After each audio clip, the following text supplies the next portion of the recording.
இன்னைக்கு நம்ம the Asian mag inspired season 2 episode 24 தான் பார்க்க போகிறோம். போன எபிசோடில் எப்படி முடிச்சிருப்பாங்க, இது மாதிரி கடைசியாக பிள்ளைமேலாவும் ஃப்ரெண்ட்ஸும் அந்த புக்கை எப்படி எடுத்துருப்பாங்க. இப்போ கடைசியாக அந்த புக்கை படிக்க வேண்டியது தான் பாக்கி. சரின்னு சொல்லிட்டு இப்போ படிக்கலான்னு பார்க்குறப்ப அந்த பாட்டியை அந்த புக்கோட கீழே வந்து விழுந்திருப்பாங்க.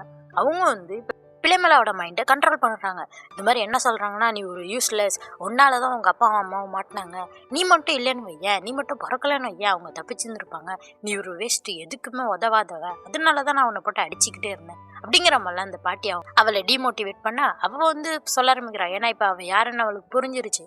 அதோட என்ன சொல்கிறான்னா, இது மாதிரி சிசை கொடுத்துருந்தால ஒரு ஆம்லேட் அதை தான் கையில் வச்சுருக்கா, அதனால தான் அந்த பாட்டியோட பிடியிலேருந்து உடச்சிட்டு வெளில வந்திருப்பா. வெளில வந்துட்டு இது மாதிரி சொல்கிறான், எனக்கு இப்போ பற்றி எல்லாமே எனக்கு தெரிஞ்சுட்டு இனிமேல் நான் வந்து நீங்கள் சொல்கிறத கேட்டு வாழணும்னு அவசியம் கிடையாது, எனக்கு எப்படி கோவப்படணும், சத்தம் பண்ணணும், எனக்கு என்ன பிடிக்கும், நான் விருப்பப்பட்டபடி எப்படி வாழணுங்கிறத நான் கற்றுக்கிட்டேன், அதனால நான் வந்து இனிமேல் எதுக்கும் கவலைப்பட மாட்டேன், நீங்கள் எனக்கு கொடுத்த அந்த சாபத்துலேருந்தும் எனக்கு வெளில வர தெரியும்னு சொல்லிட்டு அந்த ஆம்லேட்டை வச்சு ஒரு பெரிய மின்னல் வர வச்சு இந்த பாட்டியோட பிடியிலேருந்து வெளில வந்துட்டான். இப்போ வெளில வந்துட்டு வேகமாக அந்த புக்கை படிக்க ஆரம்பிக்கிறாள். அவள் படிக்க மேலே இன்னொன்று ஏதோ பெருசாக உருவாகுது. அதுலேருந்து ஒரு பெரிய கடவுள் வந்து இந்த குட்டி கடவுள் இருக்குல்ல அட்டகாசம் பண்ணிக்கிட்டு இருக்கேன், அதை அப்படியே பிடிச்சி தூக்கிட்டு போயிடுறாங்க. இதை பார்த்தோன்னே நம்ம மோரிகன் கடவுளுக்கு ஒரே சந்தோஷம். அவங்க சிரிச்சுக்கிட்டு இருக்காங்க. கடைசியாக முடிஞ்சிட்டு கடைசியாக அந்த கடவுள்கிட்டருந்து நீ தப்பிச்சிட்ட அப்படிங்கிற மாதிரி பிள்ளைமேலாட்ட சொல்லிட்டு, இது மாதிரி நான் வந்து சண்டை போட்டு ரொம்ப நாள் ஆகுதுன்னு சிசேட்ட சொல்லிட்டு என்ன சொல்கிறாங்கன்னா, நீ கொடுக்க வேண்டிய சாக்ரிஃபைஸை மட்டும் மறந்துடாத என்ன அப்படின்னு சொல்லிட்டு அங்கேருந்து அவங்க கிளம்புறாங்க. என்ன கேட்டிருந்தாங்க, அவங்க ஒரு கோல்டன் ஃப்ரூட் தானே கேட்டிருந்தாங்க. சரின்னு சொல்லிட்டு சிசேவும் சொல்கிறான். அப்படிங்க அந்த பாட்டியை தான் கட்டுறாங்க. அவங்க இன்னும் உயிரோட தான் இருக்காங்க போல். அவர்கிட்ட வந்துட்டு இந்த ஆடமோட சிஸ்டம் இருக்கார்ல, அவர் வந்து சொல்லிகிட்டு இருக்காரு, இங்கே பாரு, இன்னும் இது மாதிரி முட்டாள்தனமாக இருக்காத, அவன் பையன் இல்லை, அவன் எப்பயும் இந்த உலகத்தை விட்டு போயிட்டான் அப்படிங்கிற மாதிரி சொல்லிட்டு, நான் வந்த வேலை முடிஞ்சிட்டு போயிட்டு வர ஆடமோட மகளே அப்படின்னு சொல்லிட்டு பிள்ளைமேலா பார்த்து சொல்லிட்டு அப்படியே காத்தோட காத்தா கரைஞ்சிடுறாரு. இப்போ பிள்ளைமேலா எந்திரிச்சு வந்து இந்த பாட்டிக்கிட்ட பேச ஆரம்பிக்கிறான். அந்த பாட்டி, நீ எதுவும் என்கிட்ட பேசாத, எதுவும் என்கிட்ட சொல்லாத அப்படிங்கிற மாதிரி சொல்லுது.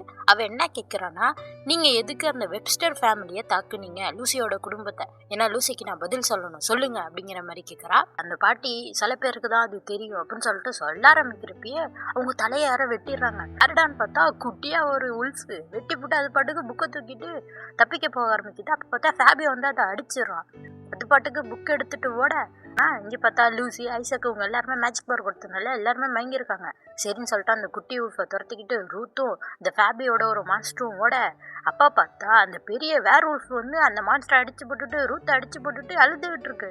என் பையன் இன்னும் உயிரோட இருக்கான், என் பிள்ளைங்க இன்னும் உயிரோட இருக்காங்க அப்படின்னு சொல்லிட்டு அந்த குட்டி உல்ஃபை பார்த்து அழுதுகிட்டு இருக்கு.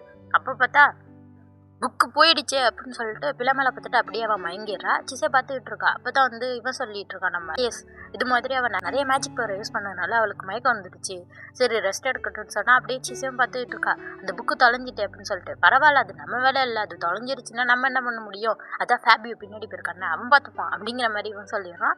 சரின்னு சொல்லிட்டு இப்போ பார்த்தா சிசையும் அப்படியே மயங்கிறா. இப்போ எல்லாரையும் வீட்டுக்கு தூக்கிட்டு போகணும் அப்படின்னு சொல்லிட்டு இவங்க 5 பேருமே நம்ம எலியஸ் தான் வீட்டுக்கு தூக்கிட்டு வந்திருக்கான். அப்படியே அடுத்த சீனில் கட்டுறாங்க. பார்த்தா பிள்ளைமேல இப்போ தான் கண்ணு முழிக்கிறான். பார்த்தா பக்கத்தில் இங்கே லூசி எல்லாம் தூங்கிக்கிட்டு இருக்கா. பாட்டுக்கு எந்திரிச்சு கீழே வர நம்ம சில்வர் தான் நிற்கிறா. வந்தோடனே அவளை கூட்டிகிட்டு போய் ட்ரெஸ் எல்லாம் மாற்றி விட்டு வெளில அமுச்சு விட்டு கதவை சாத்திடுறான். என்னடா அது அப்படின்னு சொல்லிட்டு பார்த்தா கீழே சிசேவும் ரூத்தும் நடந்து போனால் பாதை தெரியும். சரின்ட்டு அதை ஃபாலோ பண்ணிக்கிட்டே பிள்ளைமேல நடந்து வந்துக்கிட்டு இருக்க. அங்கே பார்த்தா சிசேவும் ரூத்தும் ஏதோ பண்ணிகிட்டு இருக்காங்க. என்ன பண்ணிகிட்டு இருக்கீங்க அப்படிங்கிற மாதிரி கேட்க, நீ சீக்கிரமாக தெரிஞ்சுப்ப அப்படின்னு சொன்னோன்னே, சரி நம்ம எங்கே இருக்கோம் அப்படின்ற மாதிரி கேட்க, நான் வந்து நம்ம எலியஸ் வீட்டில் தான் இருக்கோம், இது மாதிரி காலேஜில் வந்து இப்போ வின்டர் பிரேக் விட்டுருக்காங்க, அதனால தான் ஸ்ட்ரைட்டாக வீட்டுக்கே வந்துட்டோம் அப்படிங்கிற மாதிரி சொல்லிட்டு, சரி நீ என்ன பண்ணலான்னு இருக்க அப்படிங்கிற மாதிரி கேட்க, அது மாதிரி சிசே சொல்லிக்கிட்டு இருக்கா.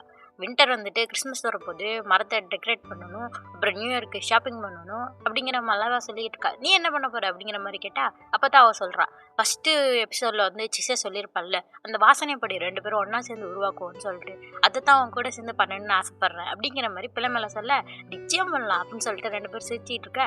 அங்கே பார்த்தா ரேயானும் ப்ரொஃபஸரும் வந்துடுறாங்க. அவன் விறுவிறுன்னு வந்து இந்த பிள்ளைமேல ஏதோ திட்ட போகிறான்னு நினச்சா பிடிச்சிட்டு, நீ சேஃபாக தானே இருக்க, அது வரைக்கும் எனக்கு சந்தோஷம் அப்படிங்கிற மாதிரி சொல்கிறான். அப்படியே அங்கே பார்த்தா எலிஸ் வந்துகிட்டு இருக்கான் 2 ஃபேரிஸ் கூட. அந்த 2 ஃபேரிஸும் வந்து நம்ம சிசையை பார்த்து சொல்கிறாங்க, இது மாதிரி உனக்காக அம்மா வெயிட் பண்ணிட்டு இருக்காங்க, சீக்கிரம் போய் அவங்கள பார்த்துரு என்ன அப்படின்னு சொல்லிட்டு அந்த கடவுளை பற்றி தான் பேசுகிறாங்க. சரின்னு சொல்லிட்டு எலியஸ் அந்த ப்ரொஃபஸர்கிட்ட சொல்கிறான், நீ இந்த 2 பசங்களையும் வீட்டுக்கு கூட்டு போயிரு, நான் சிசையும் போய் பார்த்துட்டு வரோம் அப்படின்னு சொல்லிட்டு கூட்டு போயிட்டுருக்கான். சரின்னு சொல்லிட்டு இங்கே பார்த்தா அந்த ஒரு குட்டி ஒரு பியர் தான் இவங்களுக்கு வழிகாட்டும். அந்த பக்கமே போய் பார்த்தா அந்த கடவுள் அந்த மரத்துக்கிட்ட தான் ரெஸ்ட் எடுத்துக்கிட்டு இருப்பாங்க. எப்படி இவங்களுக்கு வயசாயிருக்கு பார்த்தீங்களா, அதுக்குள்ளே வயசாயிருக்கும். ஏன்னா இந்த கடவுளோட வாழ்க்கை எப்படின்னா, இந்த வின்டர்ல தான் ஒரு குழந்தை பிறக்கும். அந்த குழந்தை ஒரே வருஷத்துல வளர்ந்து பெரிய பொண்ணாகி, அடுத்த வின்டர் வரத்துக்குள்ள இது மாதிரி பிரெக்னன்ட் ஆகி அந்த குழந்தை பிறக்கும்.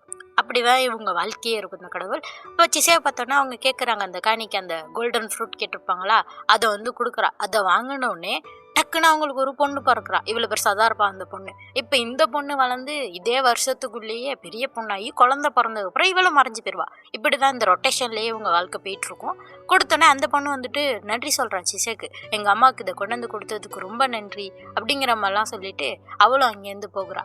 இப்படியே சிசியாவும் எலியஸும் வீட்டுக்கு வந்துடுறாங்க.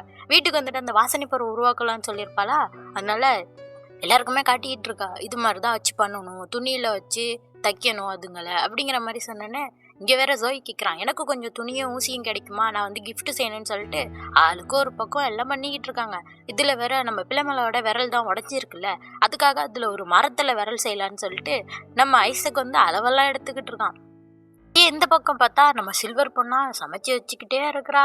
இங்கே பார்த்தா எலிஸ் வேற ஏதோ கிஃப்ட் ரெடி பண்ணுறான். அதே மாதிரி எல்லாரும் ஆளுக்கு ஒரு பக்கம் ஒவ்வொரு வேலையை பார்த்துக்கிட்டு இருக்காங்க. அப்படியே நம்மளுக்கு என்ன காட்டுறாங்கன்னா, இந்த புக்கை ஒரு குட்டி உல்ஃபு தூக்கிட்டு போச்சுல்ல, அது யாராலன்னு பார்த்தா இந்த வெரோனிகா பொண்ணால. இவ தான் அந்த புக்கை தூக்கிட்டு வர சொல்லியிருக்கா. அப்படியே இங்கே காட்டுறாங்க இந்த இங்கே நம்ம பசங்க எல்லாரும் சந்தோஷமா கிறிஸ்மஸை கொண்டாடி முடிக்கிறாங்க. அப்படியே இங்கே பார்த்தா பிள்ளைமலா இன்னும் யோசிச்சுட்டு இருக்கா, எந்த துணி வச்சு தைக்கிறதுன்னு சொல்லிட்டு. இவளும் பார்த்துக்கிட்டு இருக்கா, இன்னுமா நீ யோசிச்சுட்டு இருக்க அப்படின்னு சொல்லிட்டு. எதை பார்க்குறதே எனக்கு தெரில அப்படிங்கிற மாதிரி சொன்னா, எல்லா துணியும் போட்டு இதுலேருந்து ஏதாச்சும் ஒன்று எடுத்து பாரு அப்படிங்கிற மாதிரி சொல்லிட்டு இருக்கப்ப இந்த பசங்க விளாண்டுக்கிட்டே வந்து பிள்ளைமலாவே அந்த துணியை பிடிச்சி தள்ளி விட்டுறாங்க. அப்படியே பிள்ளைமலா விழுந்துடுறா, அவன் மண்டை முழுக்க துணியாக கிடக்கு. இந்த பசங்கள்லாம் சுற்றி வந்துட்டு மன்னிச்சிருங்கிறாங்க. பிள்ளைமலா அப்படியே எழுந்திரிச்சு சந்தோஷமா சிரிக்கிறா. இப்போதான் இவ சந்தோஷமா சிரிக்கிறாளே. அப்படியே எல்லாரும் ஒன்றா சேர்றாங்க. அப்படியே இந்த சீரீஸ் முடிஞ்சுட்டு. இது மாதிரி அடுத்து ஒரு சூப்பரான சீரீஸ் பார்க்க போகிறோம். அது பேர் நான் வச்சிருக்குது வேம்பயர் தகப்பா. நம்ம அதை வந்து அடுத்த வாரத்துக்கு பார்ப்போம். அதுக்கு மறக்காம சேனலை சப்ஸ்கிரைப் பண்ணிக்கோங்க. பாய்.